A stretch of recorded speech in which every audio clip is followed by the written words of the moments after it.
Okay. It's 7:07. Let's call the meeting to order and join me in a salute to the flag. I pledge allegiance to the flag of the United States of America and to the republic for which it stands, one nation, under God, indivisible, with liberty and justice for all. Thank you. So, this meeting has been duly advertised according to Section 5 of the Open Public Meetings Act, Chapter 231, Public Law 1975, also known as the Sunshine Law. Notice of the 2026 annual meeting schedule has been provided to the officially designated newspapers, Township Clerk, posted on the Township's website, and available at the Hillsborough Township Municipal Complex. Pursuant to PL 2025 C-72, starting March 1st, 2026, municipalities are required to publish their public notices on the municipal website. Hillsborough Township public notices are available at https://hillsboroughNJ.gov public notices. Application documents and plans have been made available on the Township website at hillsboroughNJportal.civicclerk.com at least 10 days in advance of this meeting. Complete application files are available in the Planning and Zoning Department for inspection in accordance with the public meeting notice. Can I have the roll call, please? Mr. Deb and Mr. Vitale are absent. Mr. Wagner? Here. Mr. Sirachi? Here. Mr. Flagg? Here. Mr. Radowitz? Here. Mr. Smith? Here. Deputy Mayor Lapani? Present. Mayor Payne? Here. Vice Chair Peason? Present. Chair Ciccarelli? Here. Mr. Coyce? Present. Mr. Bernstein? Here. Mr. Mayhew? Here. And myself and the videographer are here. Great. Okay. First items, we have consideration of meeting minutes. We have the January 8th, 2026 reorganization meeting minutes. Can I get a motion and a second to approve? Motion to approve. Second. Any discussion on those? Comments? No? Roll call? Mr. Wagner? Yes. Mr. Sirachi? Yes. Mr. Flagg? Yes. Mr. Radowitz? Yes. Mr. Smith? Yes. Deputy Mayor Lapani? Yes. Mayor Payne? Yes. Vice Chair Peason? Yes. And Chair Sirachi? Chair who? Chair Ciccarelli. Yes, that's all right. And now the January 8th, 2026 regular meeting minutes. Motion and a second? Motion to approve. Second. Any comments on those minutes? Get a roll call, please? Mr. Wagner? Yes. Mr. Sirachi? Yes. Mr. Flagg? Yes. Mr. Radowitz? Yes. Mr. Smith? Yes. Deputy Mayor Lapani? Yes. Mayor Payne? Yes. Vice Chair Peason? Yes. Chair Ciccarelli? Yes. And the third set, January 22nd, 2026 meeting minutes for approval. A motion and a second, please. So moved. Second. Any comments? Seeing none. Roll call, please. Mr. Wagner? Yes. Mr. Sirachi? Yes. Mr. Flagg? Yes. Mr. Radowitz? Yes. Mr. Smith? Yes. Deputy Mayor Lapani? Yes. Mayor Payne? Yes. Vice Chair Peason? Yes. Chair Ciccarelli? Yes. We have no resolutions for consideration, and we have no planning board business. Is that correct? Correct. Business from the floor for matters not on tonight's agenda. So if there's anybody from the public who wants to make comments from the floor for matters not on the agenda, please come up now. All right, seeing nobody, let's move on to the no consideration of ordinances and the application public hearing for tonight is Dukes Parkway East LLC, or also known as Crane Farm LLC, file 24-PB-11-MSPV, reference 86-PB-05 SRV. Let's see, this block 58, lot 6702, also 236 Dukes Parkway East. The applicants are seeking amended preliminary and final major site plan approval, determined to be consistent with a minor site plan, to restore the landscape buffer area with a timber guide rail along the buffer area and install new trees and shrubs, to amend the approved 1986 site plan to designate the shed as an office with existing amenities, and seeking a C bulk variance relief from the Hillsborough Development Regulations Ordinance Section 188-69A, which requires a minimum 60-foot buffer for outdoor storage proposed on a non-residential property abutting a residential building or zone where a 25-foot buffer is proposed on the property located in the I-2 Light Industrial Zoning District. Apparently, we've had other hearings on December 11th, 2025, and January 8th, 2026, which were adjourned. So this has been adjourned from the January 8th, 2026, without further notice. So the applicant, please. Mr. Mr. Chairman, members of the board, professionals, I'm privileged to represent. Counselor, Yeah, just. you can sit down. Yeah, you can stay seated. Thanks. I'm used to standing. I appreciate that. Is that good? Yeah, it's good. Thank you. My name is John Lanza. I have the privilege of representing the applicants tonight. That's Duke Parkway East, LLC, and Crane Farm, LLC. We did have, at the last meeting, December 11th, Mr. Chairman and board members, you may remember we had some issues with the neighbors, and mostly to do with our storage. And I'm happy to report that the owners met with the neighbors and have resolved those issues. And I anticipate that the neighbors will be here tonight to confirm that and endorse this application. What I'd like to do now is to call my first witness, which will be Kevin Levinitis, who is the owner of Duke's Parkway East.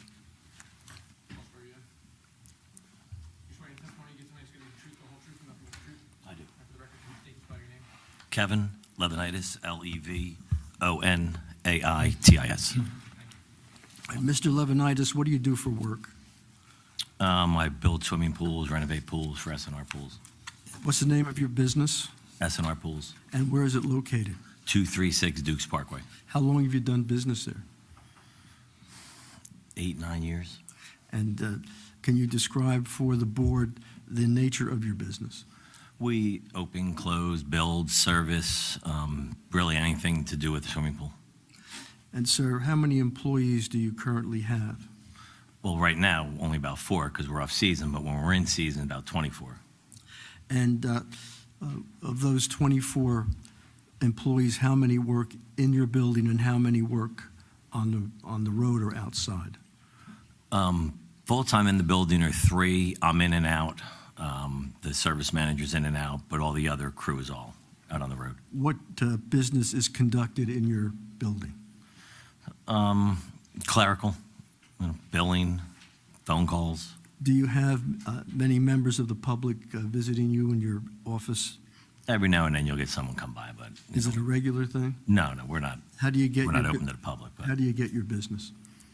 But internet, word of mouth. Now, with regard to your business, do you require the storage of certain materials? Yes, And what type of materials are they? building materials, parts, pumps, filters, heaters, anything related to building, servicing swimming pools. Is it necessary that you have storage outside the building? Yes, for certain concrete products like things that don't warrant indoor, like retaining wall material, concrete slabs for filters, things like that. Some stone. Do you also store materials inside your building? Yes, And what materials are they? all the parts, filters, pumps, cleaners, cement products, or not hardened, dry. Does your business own and operate certain trucks or vehicles in regard to your business? Yes, sir. And what type of, first of all, trucks do you use? Van and cube vans, How many of those do you currently use? 14. And where do you store those? Those are on the property as well. And with regard to the storage of vehicles during your busy season, Are those vehicles, do they remain on the property? No, they go on the road. They leave it, basically, our crews report at 7, I know you're going to ask this question, so I'll beat you to it. They show up at 7:30, they load up, and then they're on the road about 8 o'clock, and then they get back various times, anytime between 2, 3, 4, 7 o'clock at night, and they lock the vehicle down, and that's it. There's no, when they come back for the night, they're not doing anything. They're just getting in their own personal vehicles and going home. What are your normal business hours?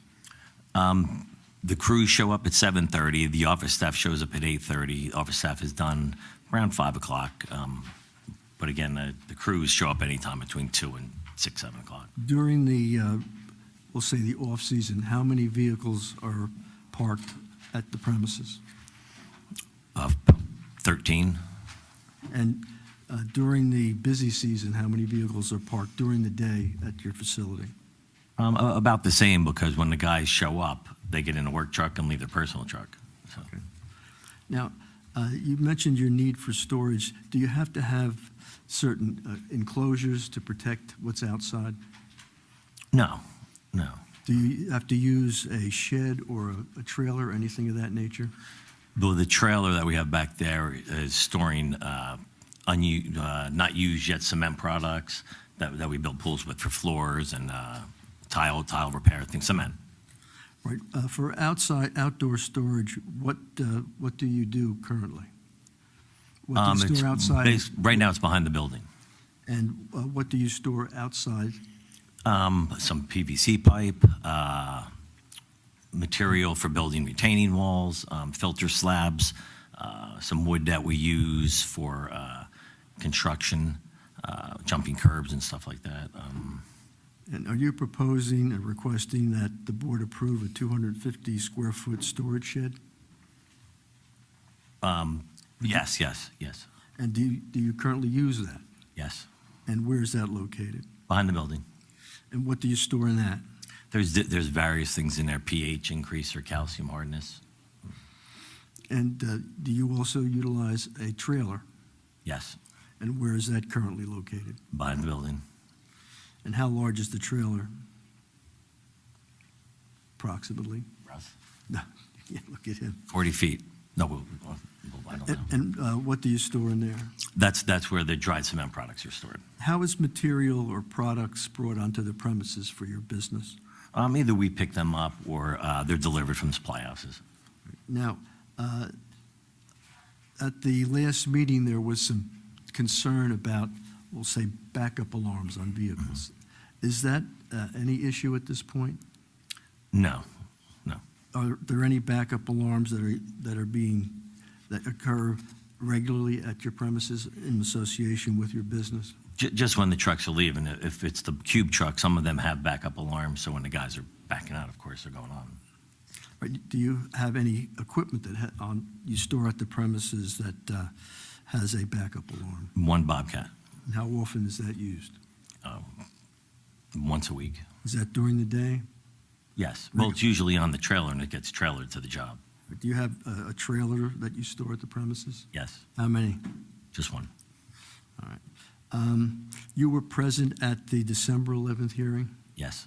All right. You heard members of the public who had concerned, your neighbors, about the activities at the Yes. premises? Yes. And in response to those complaints, did you do anything? Yes, I met with 3 of the neighbors, actually. And who were they? The only one name I remember is Paul. Is Paul here today? Yes, he is. And what was the nature of your discussions with Paul? I'm just trying to basically come to an agreement where we can all live in harmony. And did you come to an agreement with Paul? Yes. And did you review your revised site plan with Paul? Not in person, but Paul reviewed it and I reviewed it, and then we exchanged text in reference to it. As a result of those discussions, were revisions made to your site plan? Yes. And what revisions were made? We're moving the outdoor storage to the side of the building and moving the parking, basically flip-flopping, because we park on the side and store it in the back, but now we're flip-flopping parking in the back and storing on the side, and we're going to put up a fence so that it's not seen. And was that acceptable to your neighbors? Yes. Now, as a result of that change in your storage practice, Will that make it easier or more difficult for you to work? Oh, more difficult because it's around the corner. But I mean, it's not the end of the world. It can be done. And you're accepting that? Yes. All right, that's all I have of this witness. Are there any questions over the days? So I'm going off the plan here, and you don't have it up on the screen to reference, so You want to put it up, I- sir? it might just be easier for everybody to understand. Just for the record, so everybody understands Yes, what's sir. there.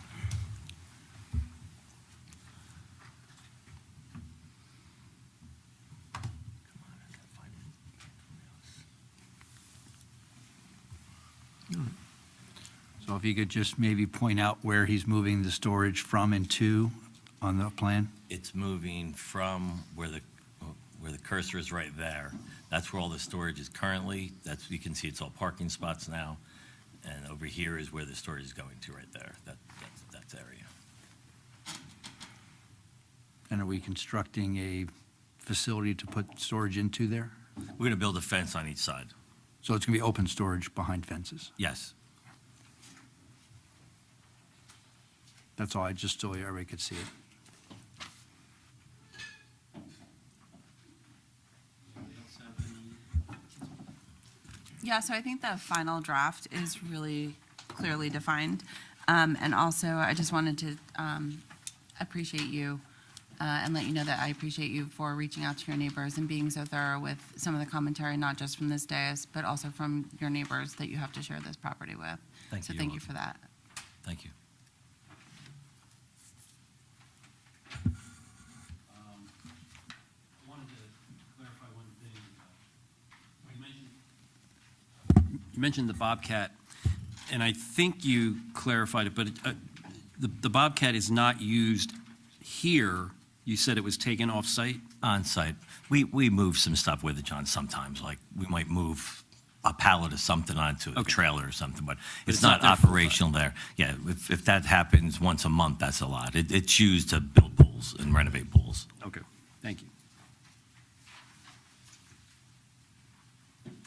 Anything else? All right, so do I need a motion and a second to open to public? Oh, the professionals, sorry. Should have gone there first. Thank you, Mr. Chairman. We have a review letter updated on March 9th, 2026. Will your engineer be also testifying Oh, yes. this evening? Oh, yes. Okay, so the majority of these questions, then I'll defer to the engineer. We have our engineer and our landscape architect. Okay. See, I knew you were going to do that, that's why I said. Okay. Mr. Coyce, any questions on use? No questions. Thank you. Now for the public. Motion and a second to open. So moved. All's in favor? Aye. So if anybody from the public has anything to say on Mr. Levinitis' testimony, please come on up and use the mic. Paul? Yeah, and don't be shy. He was obviously part of the negotiation. Hi, good evening. I'm Paul Bukowski, 30 Campbell Road. I am a neighbor of Mr. Levinitis, right to the south.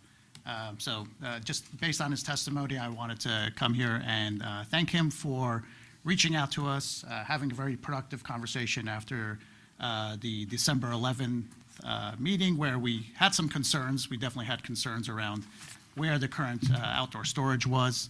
Also had concerns around lack of clarity around what areas were being used for storage, what areas were being used for parking. And I think this, the new updated plan shows those very clearly.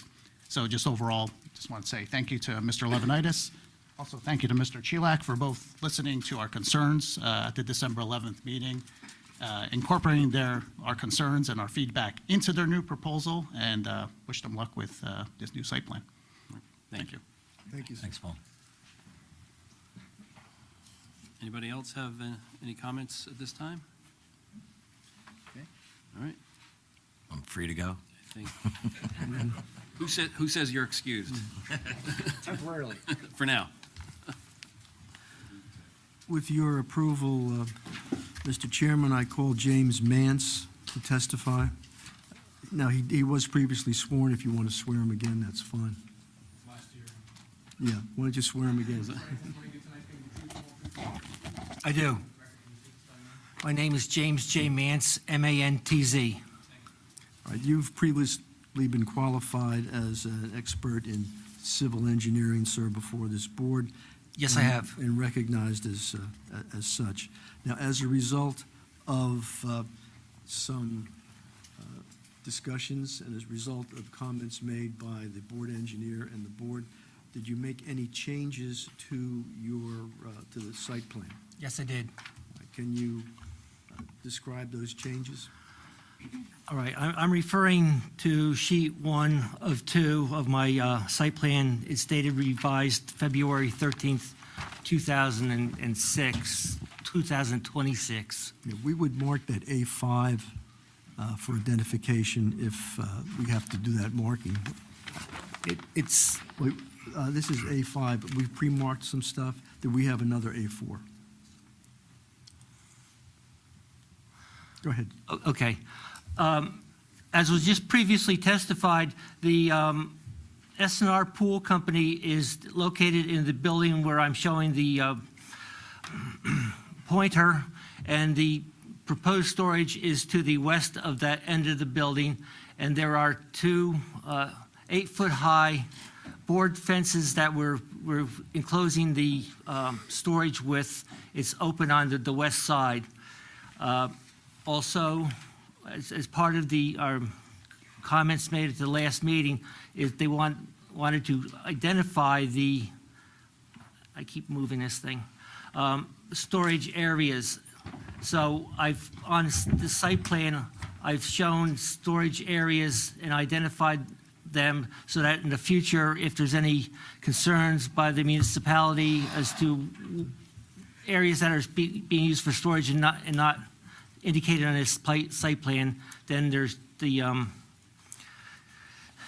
township has some basis on that. So we have for Moyle, we have some storage in the northeasterly corner of his property. There's some storage by the silos. There's storage on a concrete pad behind the Moyle property. Kevin's trailer is going to be relocated a little bit to the east and north of its present condition. I'm indicating with the pointer. And again, we talked about the storage. Also, we are not paving the entire parking lot. That's millings and stone, but we have identified ADA parking on this site.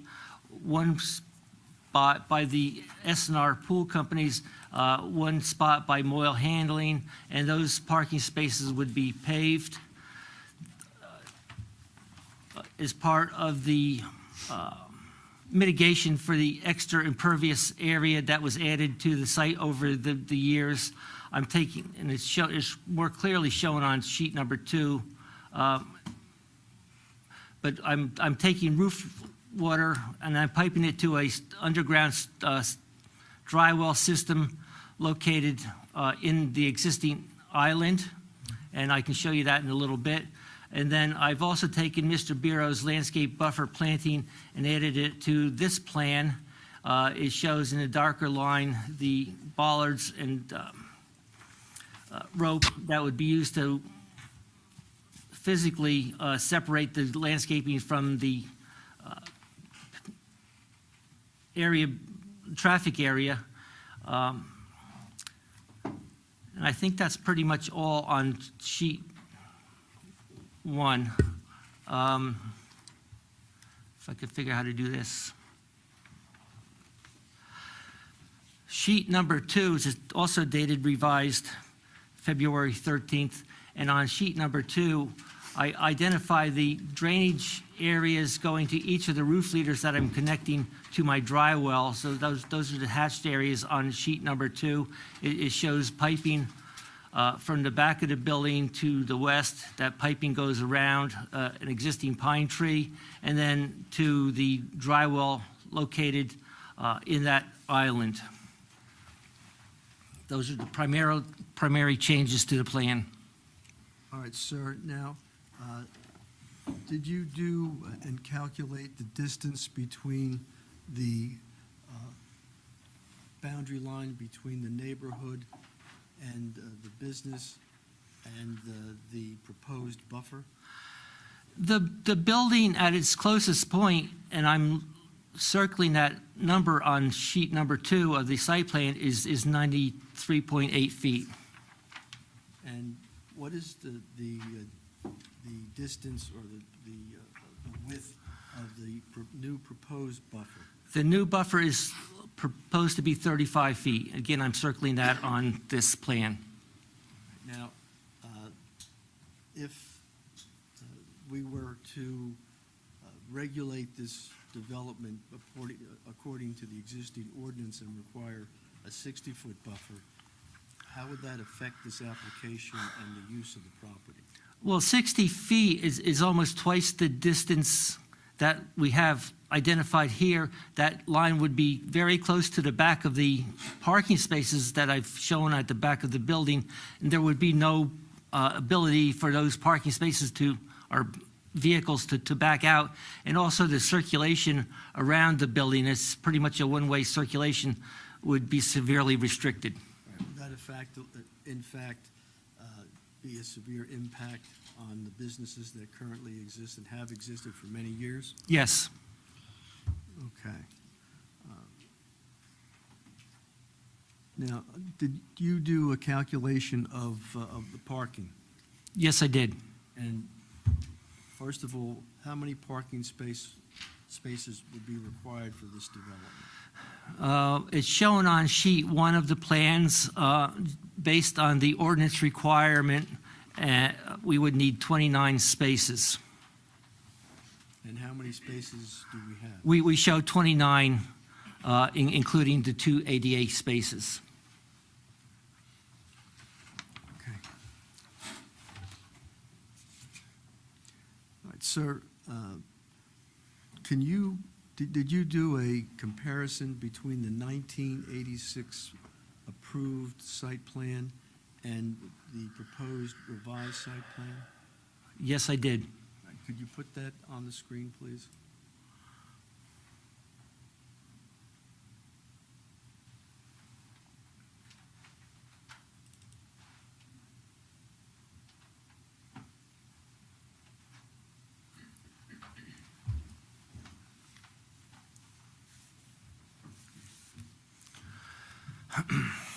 The 1986 site plan that was provided to me was a scanned plan of an old blueprint. It's sort of hard to overlay this and with any meaning. So what I did is the lighter blue, and I don't know if you could really see it, but the lighter blue were the outlines of the pavement and all the other infrastructure. The red lines are what were proposed to remove pavement areas, and primarily I don't know if you can see it clearly, but the building outlines are all the same as on this 86 site plan. The primary difference in the impervious area was behind the building, between that and the lots behind us was there were some open spaces in the parking area, and those are now covered with millings and or stone. So those are the areas that we're mitigating with the stormwater detention system. So this plan shows that for the most part, everything is the same, the way it was supposed to be. Some things are a little bit shifted. What I'm doing is I'm trying to outline like the edge of the island now was a little bit more than what we are, less than what we have now. Does that reflect all the changes between the 1986 plan and your revised plan? Yes, It's my plan just overlaid, my CAD plan overlaid on the 86 site plan. As a result of the revised site plan, what impact did it have on stormwater management? The increased impervious area was approximately 0.24 acres, and that again, that was due to some of the infill of what was proposed to be grass or landscaped areas. So what we're doing, again, is we're taking the roof water and we're putting into that drywall in the island. There is an existing detention basin along the front of the property. I didn't want to mess with it, for lack of a better word, because the DEP regulations are changing, I think, as we speak. They're raising the flood hazard areas by 3 feet. I think this basin is already in a flood hazard area. I don't want to try to determine what happens to this basin if we put additional water into it. So that's why I chose to do the dry well within this island and just leave the existing detention basin the way it was designed and constructed in '86. All right, was there a change in the calculation as a result of the changes made in the revised plan as far as the necessary impervious or the impervious areas? I'm not following your question. I recall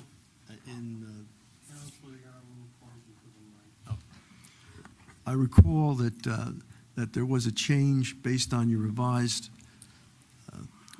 plan in the impervious area. In fact, it was reduced as a result of these changes from what it was previously.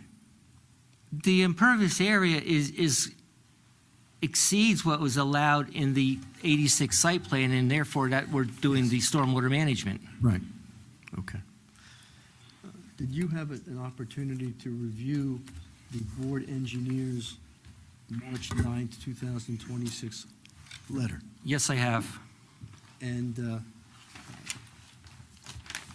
what is your response to the engineer's concerns? I'm not sure he has really any concerns. He has some comments and so forth. And I don't know if you want to go back and forth, or for the most part, I'm in agreement with his review letter. He comments on the outdoor storage, which we've talked about. He comments on the stormwater management, which I think I described, and we went out and we did some soil logs to show that there's permeability for our underground dry well. He talks about landscaping, which I think the landscape architect can talk about. Tree preservation, and I'll go back to, I haven't talked to him, but I believe that by running the proposed storm drainage around this pine tree, we have to be careful about not cutting the roots and so forth. So we would be very careful to do that if that's what, in fact, he was commenting about. But I have no problem with any sort of additional tree preservation. And lighting, what the '86 site plan, it's hard to see, but the arcs around the building, they showed 4 lights, and those lights were not downward directed lights. They were old-fashioned, just standard lighting at the time. What I've done on my revised site plan, I should have mentioned this before, is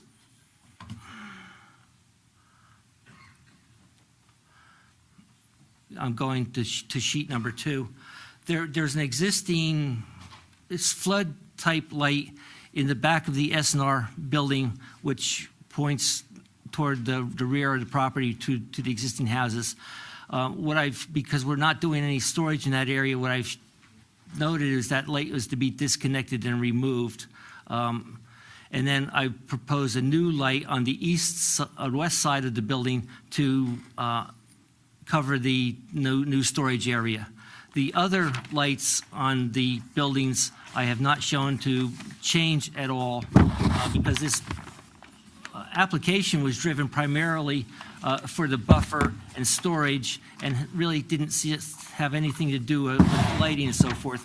So we've decided not to do anything, and it'd be up to the board to determine whether we can live with what we have now, or whether newer lighting should be installed. Now, did you look and inspect the building for the current lighting? Yes, I did. And where is can you show the board on your map where the current lighting is? Approximately. There's an existing light in the rear of the building over at the overhead door in the SNR facility. There's an existing building-mounted light in the front of that building, directed toward what we call the masonry office building. There's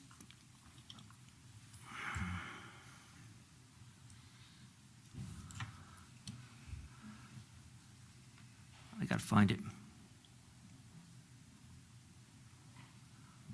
There's an existing light on the Moyle building directed toward the, I'd say, office building is directed to the west. Okay. That's all I have of this witness. Thank you. Start with our professionals this time. So, Mr. Mayhew. Thank you, Mr. Chairman. I just want to clarify a few comments from our March 9th, 2026 review letter. On page 3, under stormwater management, as Mr. Mance has correctly described, the prior application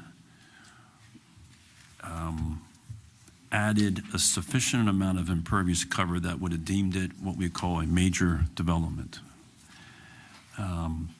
Working with the applicant's engineer, we discussed, and the new plan submitted is removing a sufficient amount of impervious cover so that the increase from 1986 to now is less than a quarter acre. So that 0.24 acres that Mr. Mance mentioned was on purpose to get it below a quarter acre. Therefore, the site is no longer deemed a major site plan from a stormwater management. And therefore, they only have to meet the non-major stormwater management regulations, which, with the introduction of the underground dry well system, the application does meet the new non-major. And we just had a couple tweaks on the design. I just wanted to clarify that you'd be willing to address our last couple comments on stormwater. Absolutely. Okay. I'll defer the landscape comments until the landscape architect. He'll be next. And as far as tree preservation, we're just simply saying that if during construction there's impact to any of the trees, then you would meet the ordinance and address them. And all we're looking for is your applicant to agree to that condition. He agrees. Under lighting, our office would recommend that the board consider, if an approval is made, that the applicant address the rear lighting, not all the lighting on the site, but any of the lights at the rear of the building that impact the residential area, to have them upgraded to the current downward-facing lighting. And as Mr. Mance said, I think they're partially addressing it. He's proposing to remove one of them and then put a new light around the corner. And there's a detail in the plan that shows the proper downward-facing light. I would simply ask the board to consider addressing, I think there's only one more light left in the rear. And lastly, I noticed while we were discussing the SNR pool storage area is going to have a 8-foot-high fence to help buffer from the residents. I am a little concerned that there's two parking spaces behind the fence. One of them's right up against the fence, and if someone's pulling out of that parking space, they're going to have very restricted sight distance for vehicles coming around the corner. Jim, maybe you can show, I'm talking about the upper left-hand corner. We're showing Yes. these two parking spaces. Yeah, and if someone's pulling out of those spaces, they can't see oncoming traffic because there's an 8-foot-high fence running right along. I wonder if the board was to approve the plan tonight, could your office and our office work and find somewhere else to move those two spaces Yeah, absolutely. I'd be willing to work with your office. without increasing impervious, so that therefore there's be no change to the stormwater? Yes. That addresses our concerns, Mr. Chairman. Thank you. Mr. Coyce? Thank you, Mr. Chairman. I do not have any questions for this witness. Okay. So, dais. Anybody on the dais have any questions for the witness? None over there. The rear-facing lights, and I'm really concerned about the lights facing towards the neighbors. Are they on at night? Are they timed? Are they motion detected? How are those lights to be installed? Mr. Lemonitis would have to answer that. So I guess my point is it possible to put a limit on the time of those lights if they're, or for security, put them on motion sensors is Yeah, what I'm I'm going to asking. call Mr. Lemonitis back just briefly, because we have an aerial that the Okay. board requested the last time, and he can Surely. authenticate that All right, and talk to that. All right, well, let's Wait, finish the other Mr. place. Mance and Let's do the then- other person yeah. first. Any other questions from the dais? No? So public is still open, right? I don't have to reopen it? Anybody from the public like to question the engineer on his testimony just given? Come on up, please.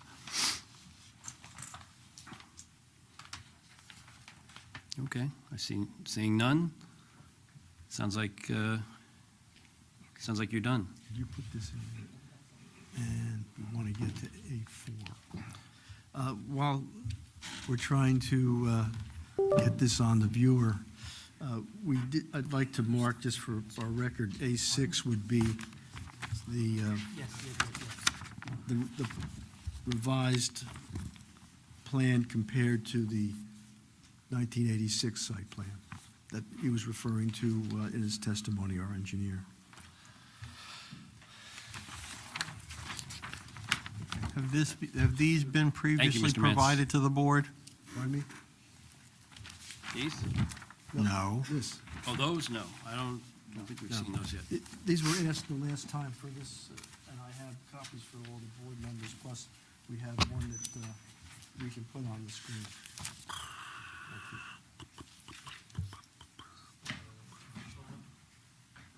I think we have enough.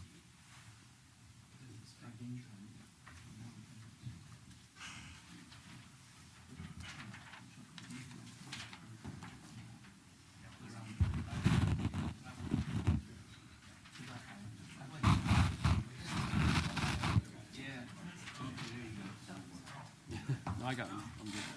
Everybody have enough?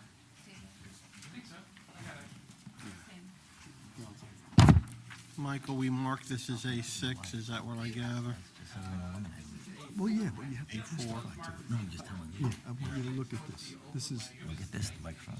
this is, Make sure it's in the, it's just a two-and-a-half-year copy of the engineering. Okay. And you can describe what's depicted on it. Okay. I just need one for the witness. Oh, one for the witness? Yeah. We could do that. That would be me. This is, we'd mark A4, which would be an aerial photograph of the premises, and it's dated April 2, 2025, and I'm going to give that to Mr. Lemonitis and ask if you can identify that. Yes, sir. What is it? It's an aerial view of the property. Is that a true and accurate depiction of the property as it existed on April 2, 2005? Yes. And I don't know, you can use the pointer, maybe you can just describe generally what's depicted. Well, this is my building, solar panels on the top, there's parking there, and this is where we had the outdoor storage, that's our trailer that we're gonna move back to here. It's going to be located over there. And then this is Russ employees, some of his parking, and this is Russ's building. This is a connecting building, and then this is now Russ's office. And the neighbors would be to the extreme Neighbors are left? back here, yeah. Okay, and you heard the deputy mayor's concerns about the lighting. Do you have any problems with that? No, can I just remove the lights? Do I need lights? Because I don't need them. It's not like we're working at night. I can just get rid of them. So the neighbors aren't affected at all. I wasn't asking you to move them. I mean, I don't know for security reasons if that's important, you know, from a, if we ever have to have police come back there or whatever. I mean, I don't want to get involved, but I would just don't think that they don't need to be on if they don't need to be on. So timer or motion sensor would be, that's what I'm just trying to prevent the lights from spilling into the neighborhood. If you want to remove them yourself, I don't know if we have right Well, I to don't know do if there's a that. legality issue that I need lights back there. That's not my answer either. That's above Okay. my pay grade. Yeah, is there an ordinance or an engineering concern that there need to be a minimum? But if not, I guess, like, I think what we've said is, yeah, you could, it's up to you. I mean, at a minimum, we would want it changed to a downward facing to minimize impact if it's on a timer and it goes off, or sensor, Okay. Yeah, any lighting. or we if would it's have- removed. I mean, it's kind Any of, lighting that we would as long as it's have addressed. would be downward facing and would be put on a sensor. So it's limited in the evening, but you may want to have some lighting back there for your Yeah, employees. too. either way, I'll put on the lights that you're recommending or just eliminate them. We'll leave it with you to. Yeah, I think the board's given you multiple options. Okay. And as long as that's in the resolution, I mean, we can work with your office, whether it's replacing, because you've already specified a new downward-facing light for the ones going near your storage area, so you can continue to use that and replace some of the other lights, or remove them if they're not a safety issue. The ordinance does have a minimum average foot candle requirement in the parking area. But we'd be happy to work with you, whatever your decision. It's easy to put them up or not because it's all open in there, so either way. Okay. Thank you. Thank you, sir. Thank you. The next witness I would like to call is our Tom Byro. He is our landscape architect.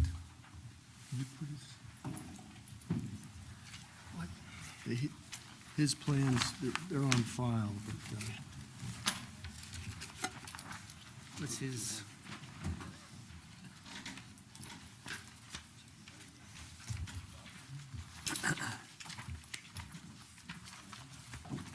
his A7 would be his.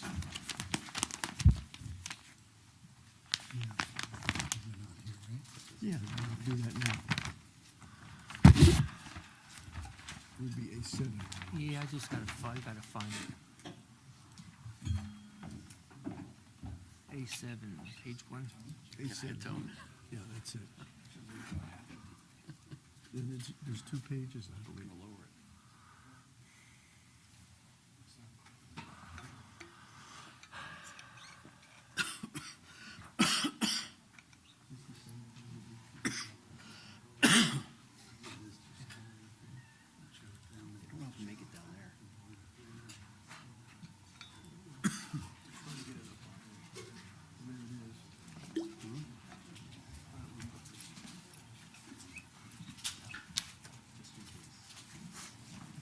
Also, for demonstrative purposes, I could just put this over here.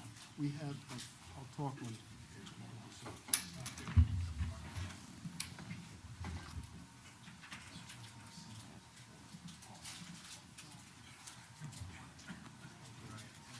Just polarized a bit.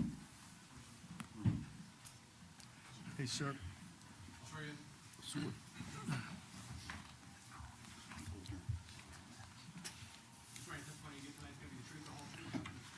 Yes.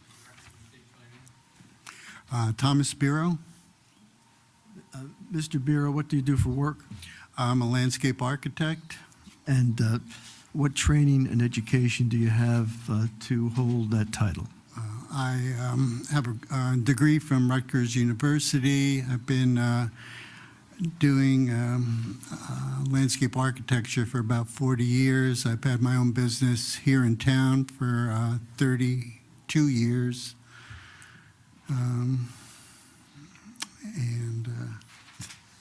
And have you testified before boards before? Yes, many times. And did you undertake a project with regard to this application? Excuse me? Did you undertake a project with regard to this Yes. application at my request? Yes, I did. And what did you do? I am doing the landscape plan for the buffer area, the 35-foot buffer area, which, Well, we have it here. I don't know how we get it up there. oh, we don't have it up there. All right, well, let me just point over here. There it is. Mr. Lanz, just one question for Mr. Biro. Your licenses and certifications are all up to date? Yes. No problems there? Yes, they Okay. are. Yeah, I would move him to be recognized as an expert in landscape architecture. I see no, anybody have any comments? All right, thank you. Okay. Accept them. Can you describe the plan that you put together for this application? Okay, what we're doing here is on the 35-foot buffer, we're putting in landscape to screen off the buildings and area. When I spoke with Mr. Mayhew last time, we talked about maybe bumping up the evergreens. So we're actually putting all evergreens in. We have a row of arborvitaes that are 8 to 10 feet tall. Why don't you, I don't know if you can, I don't know. the arrows. Which is in this area over here. Right there. And below that, we have a row of white spruce. And we're staggering them so we get an initial buffer and giving them room to grow.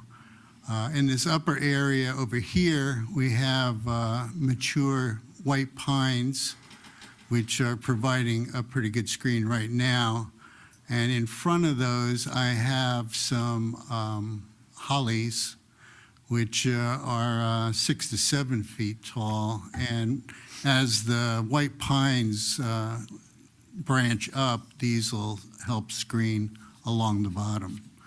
We're going to be clearing all the shrub, the brush, and dead trees from here. There are some mature trees along the bottom here, shade trees, which we will be leaving.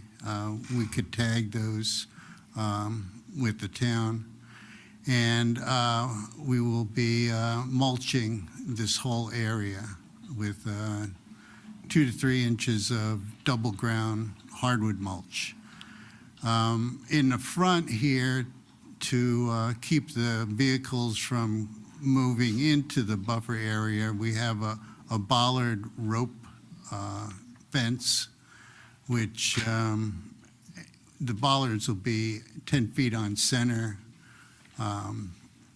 and a 1.5 inch rope between those.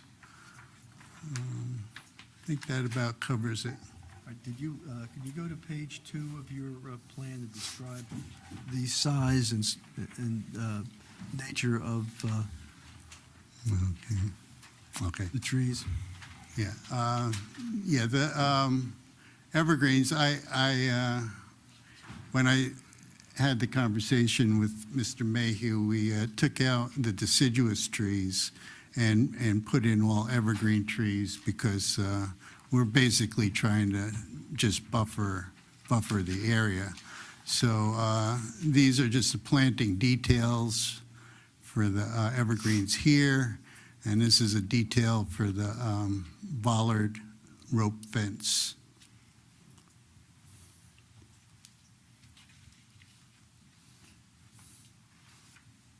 Oh, and sir, did you have an opportunity to read the engineer's comments regarding the landscaping? Yes, we are going to be taking out some of the gravel area, and we'll be putting in soil, at least 6 inches of soil where we're taking out the gravel. And as far as the tree protection, we could do a fence, a temporary fence around the trees to keep the machines from running into the trees and running over the roots. I presume that your plantings will occur after any construction work, and that you're talking about the existing trees? Yes, I don't have the plan, but the piping will be going through a grove of trees. There's room to get through those without damaging them, but it'll be wise to put some sort of fencing around the root system, just so the trucks and like backhoe doesn't run into the trees and compress the roots. Thank you, sir. That's all I have of this witness. Okay. Mr. Mayhew? Thank you, Mr. Chairman. Again, I refer to the March 9th, 2026 review letter from our office. I appreciate your testimony. I think you've addressed our comments, but I just want to, for the record, if you'll add to the plan the specification for the depth of the hardwood mulch you mentioned. Mm-hmm. And if you will add to the plan the note on testing compaction. It's a standard conservation district note. That, Okay. and wire probe to make sure that the area has been decompacted. Mm-hmm. Mm-hmm. Based on your testimony, we have no other questions, Mr. Chairman. Thank you. Mr. Coyce? Thank you, Mr. Chairman. I have no questions for Mr. Bureau. Okay. Dais? Anyone from the dais? Landscaper guy. That's right. You're not taking down any of the existing vegetation in this plan? Like there, on this picture here that you present, there's some larger trees already there. Are they staying? Yeah, any healthy trees will be keeping. Okay, so you're not clearing, you're just cleaning? Yeah, there's some dead ashes there. Right. And we'll be taking those out. But everything viable's staying? Yeah. And then just augmenting with? Yeah, new we'll plants. be, placing the trees around those. Okay. Is there any sort of bond or anything that or guarantee that we're presenting to keep the buffer alive for a certain period of time so it doesn't disappear and become problematic in a year or two? We could do a standard year. Is that right? Well, our office would suggest, well, there are a couple of things. The ordinance requires that buffers be preserved with a conservation easement.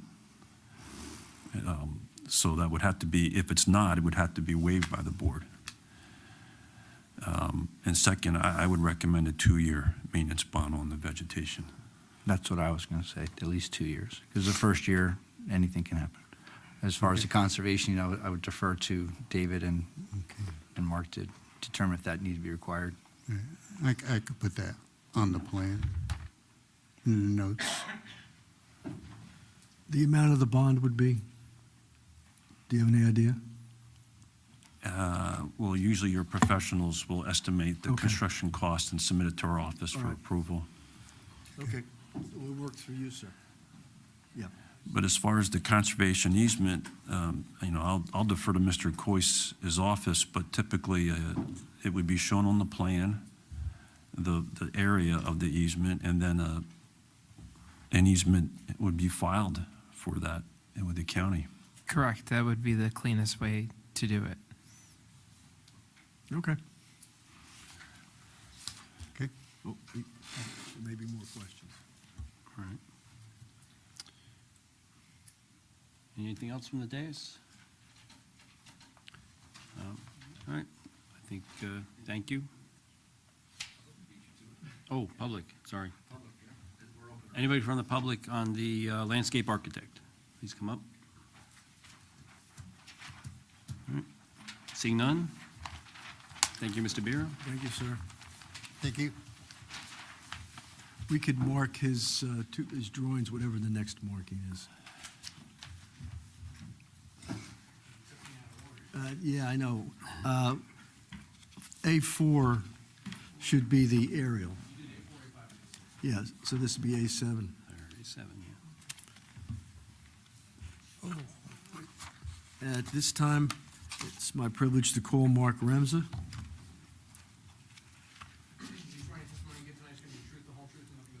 I do. My name is Mark A. Remsa, last name spelled R-E-M-S-A. Mr. Remza, what do you do for work? Well, this year marks my beginning of my 47th year as in the planning and landscape architectural fields. And did you take any special education with regard to that career? Yes, I have a Bachelor of Science in Environmental Planning and Design. I have a Master of City and Regional Planning, and I also have a Master of Business Administration with a concentration in finance. I'm licensed in the state of New Jersey as a professional planner and landscape architect, and both of my licenses are in good standing. I also serve as a municipal planner in 2 municipalities. I've appeared before numerous planning boards and zoning boards. I think I appeared before this board maybe 30 years ago, but it wasn't in this building. And I've also been qualified by New Jersey Superior Court as a professional planner. I would move Mr. Remza as an expert in professional planning. Okay. Any objections? Okay, we accept you as a professional planner. Thank you. Thank you, Mr. Chairman. Can you describe for the board, Mr. Remza, what you did to prepare for your testimony this evening? Yes, so I visited the site, well, it's well over a year ago now. I reviewed the ordinance. I also reviewed the site plan and as well as the master plan for the township. And when I was at the site, I observed the degradation of the buffer in the back, the maturing of certain trees where the bottom branches are lost, and also a lot of invasive brush that grew up in the bottom, and also those dead ash trees as well. So then I worked with the applicant's engineer and landscape architect to help guide the preparation of the plan that you see tonight. And sir, if you give any opinions tonight, please give those opinions to either a degree of probability or certainty, okay? Absolutely. First of all, did you come to any opinions regarding the planning associated with this project? Yes, I was very pleased to see that the buffer was increased from 20 feet that was originally on the plan approved back in the 80s to 35 feet. I was also very pleased to see that the bollards are going to be installed because that will prevent the movement of the gravel into the landscape area and also will protect that the buffer as well. And also, I was also pleased to hear that a conservation easement will be put in place to help protect the buffer in the future. So I also observed the fact that we now have reduced the number of variances down to the one, which is associated with that section 188-69A, and that's where if there's outdoor storage, a minimum 60-foot buffer has to be provided. And in this case, as we learned, there's going to be a 35-foot buffer. And also to help further screen the outdoor storage on the side of the building, there will be an 8-foot high fence to further enhance that screening capability.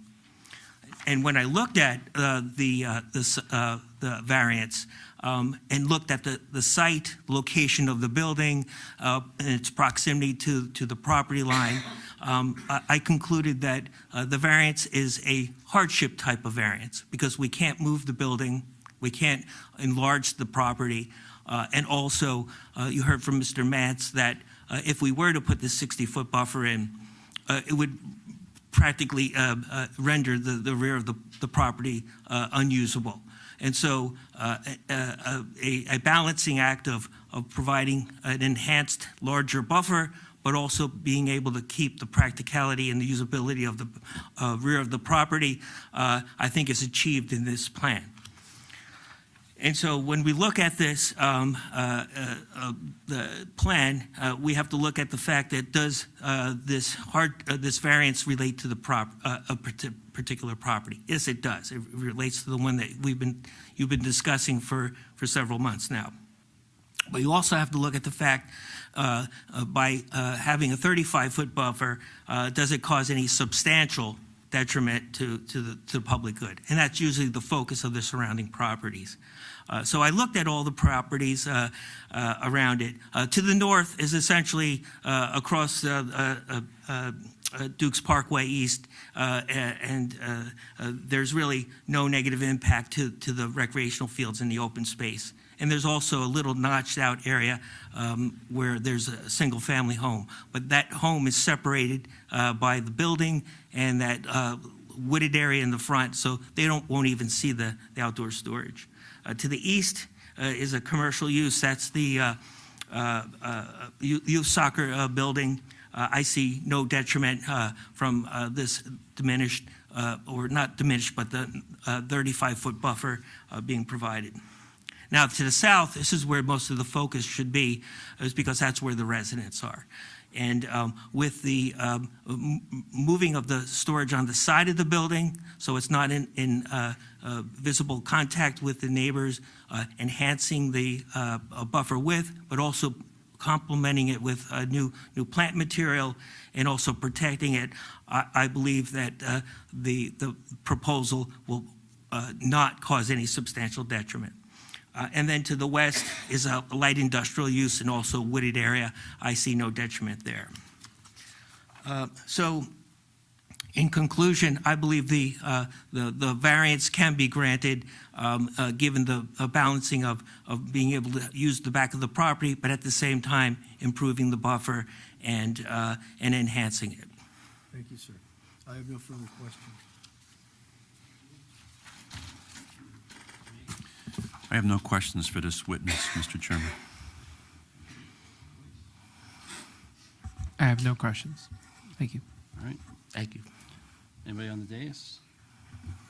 I have one question for you. 'Cause Yes. You said something and it's not sitting right. So you said that the Ballard and, The bollards? yeah, you said it helps the buffer. How? Because what the bollards are, they're like posts. Yeah. And they're lining up along the edge of the gravel pavement. Okay. And what's happened when the original design was put into place, there was nothing to keep the trucks from making wider turns and pushing So the by keeping gravel the into the segregation. buffer. Okay. So my suggestion was put up something that will prevent the vehicles from gravitating into the buffer. Fair enough. And truck wheels can really push the gravel. So Absolutely. if they're kept away from there, we won't be getting gravel, disturbing the buffer Yes. area. Okay. Totally get that. Perfect. Thank you. Excuse me, Mr. Chairman, could I just add to that? Sure. It helps with the delineation, because the challenge that we had before from the 1980s site plan, we knew the buffer was there because it was written on the plan, but there was nothing physical about the site that would indicate even to the users that there was any buffer, right? So this is an extra effort to try to help preserve the buffer. And it should be lining up along with the conservation easement. I put my municipal planner's hat on in this case and said, what would I want to protect that buffer? And I think that's a reasonable solution. I was thinking, like, how is a pillar going to help the buffer stay a buffer? But that makes total sense. So that's why I asked. Thank you. Good question. Anybody else on the dais? I think I'm good as well. I think that's everything for us. So anybody from the public? Hold on. Does anybody from the public want to question this witness? Mr. Rems on his testimony? Seeing no action, thank you. Thank you, very Mr. much. Chairman and board members. At this point, there's one area that I neglected to go into with our engineer. There was a site easement requirement by the county along the county road. And I wanted to call our engineer because he did address that, and I wanted to bring that to the attention of the board.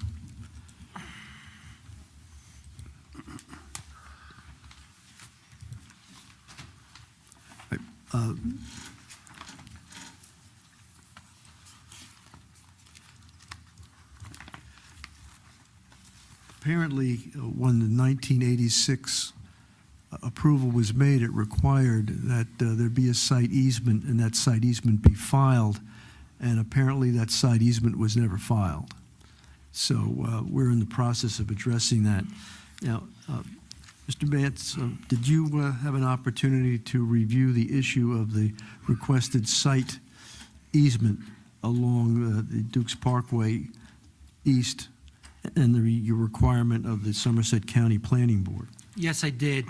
The county, on my sheet 1, I show the site easements as indicated on the approved site plan, and they're triangles approximately 30 feet by 50 feet.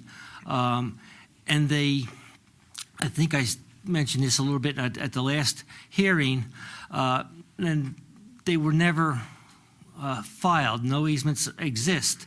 So what I did was looked at the current Somerset County requirements for site distances, and they say that they want an easement, or you have to be able to see from a point 15 or 18 feet behind the edge of the existing pavement, which is about the property corner, to a point westerly and easterly, approximately 400 to 450 feet. It depends upon the speed limit. So really, the site easements, even if they were filed, would do no good for this property. People would not stop way back behind Dukes Parkway. People obviously inch up to the edge of pavement and look west and look east. I've done some research. There was some existing site easements taken on adjoining property, lot 68, for the subdivision, which these properties behind us are part of. There was a road. It was actually dedicated years ago, and then I guess finally constructed as part of that development. In any event, I believe that the site easements will be located either within, the necessary site easements will be located either within the existing easements on lot 68, or we might not need any easements on the adjoining property to the west because of the configuration. The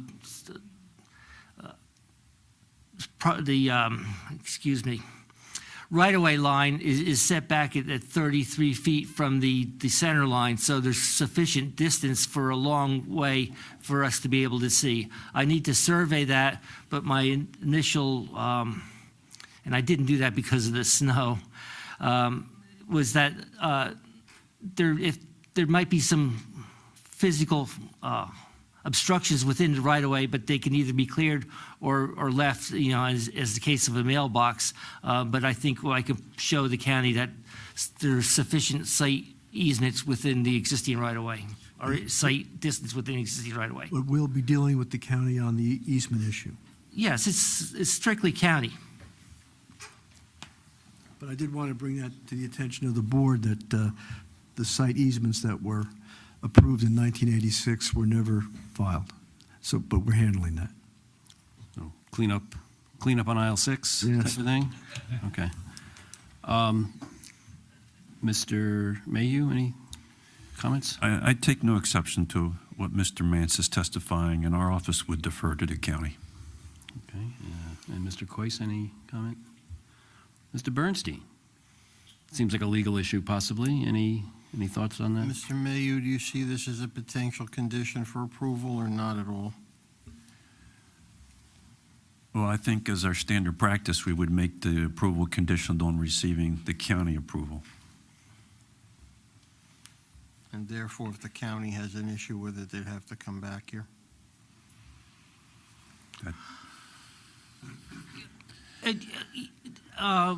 Yeah, probably. I don't believe we would have to come back here because it has to do with filing easements for the county, and it's just subject to the county. It has nothing to do with your approval for the buffers and what we're doing on the site. That's my take on it. I guess if I can, Mr. Bernstein, what you're saying is if for some chance the amount of site distance required would require the applicant to obtain an easement outside of the right-of-way, I'm assuming the applicant would agree to do what's required Oh, yeah, yeah, to absolutely. satisfy the county. Absolutely. I'm comfortable with that.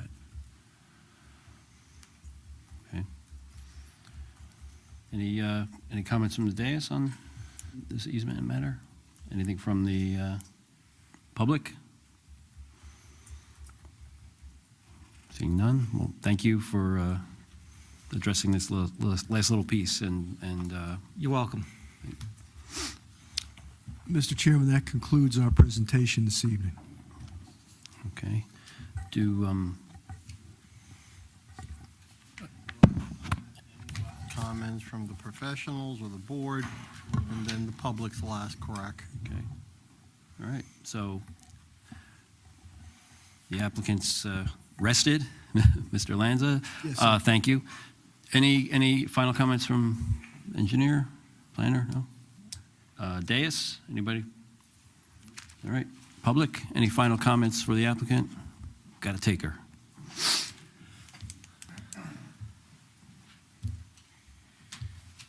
Hi, again, Paul Bukowski, 30 Campbell Road.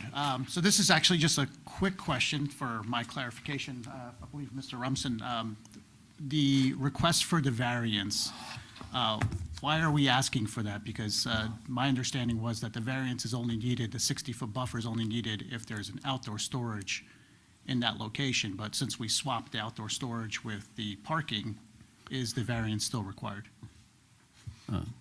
Mr. Mayhew wants to chime in?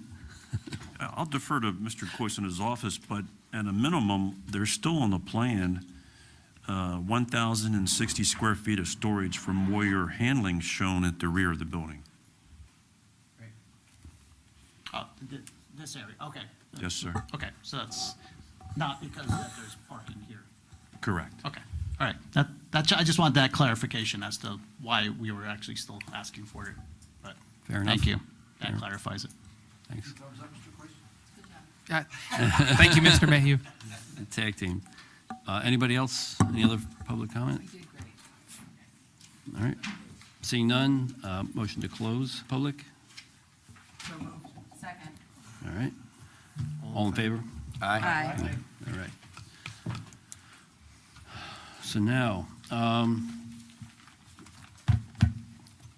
Mr. Bernstein, you have a, help us out. We're with looking a for a summary? motion, Mr. Chairman, to approve the application of Dukes Parkway East LLC, Crane Farm LLC, file 24 PB 11 MSPV reference 86 PB 05 SRV. This is an application at Block 58, Lot 67.02, to approve the requested information sought by the applicant for a reconfiguration of certain items on the property, ostensibly the approval retroactively prospective on the shed, and all other requests made by the applicant, along with the variance sought. Approval is subject to the conditions set forth in the reports by both the board engineer and the board planner, as well as any agreements by the parties during the testimony of these meetings, both tonight and prior. Okay. So with that, I have a motion and a second. I'll move to approve as summarized by Mr. Bernstein. Second. Roll call. Or any comments on the motion? All right, roll call, please. Mr. Wagner? Yes. Mr. Sirachi? Yes. Mr. Flagg? Yes. Mr. Radowitz? Yes. Mr. Smith? Yes. Deputy Mayor Lapani? Yes, and thank you to the applicant for reaching out to the neighbors to create a more harmonious application. Mayor Payne? Yes. Vice Chair Peason? Yes, sir. Chair Ciccarelli? Yes, and I second the deputy mayor's comments. We thank the applicant and the owner and the the applicant owners and residents and neighbors for coming together and cooperating on this final design and, had an agreeable and seemingly acceptable and productive meeting tonight where everybody's leaving relatively happy with the site plan. I think it's a benefit and for the commercial and residential neighbors. So again, thanks again for everything you guys did as residents and as business owners here in town. Thank you for your courtesies. Thank you for your time. And the professionals, too, for their assistance. Thank you, sir. What's that? Any business issues? Next meeting is April. Is it April? Do we need to cancel business meeting? We did already. Oh, you did already? I'm asking, no. So Not yet. so if we don't have any business, we cancel the Move to cancel the business meeting. Second. All in favor? Now everybody wakes up. See, can't end it too early.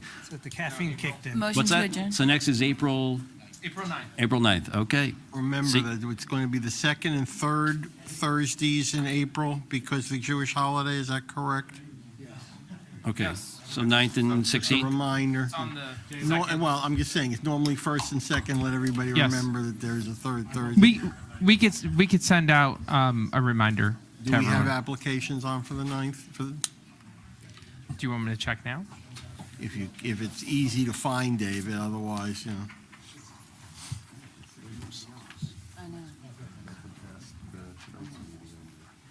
Motion to adjourn. Oh, before Second. he does it? Before he gets there? Too late. Yeah, it's not part of the minutes. All right, We'll let you know. all in favor? Aye. All right. See you in April. I did. I don't remember the old chickens being as nice.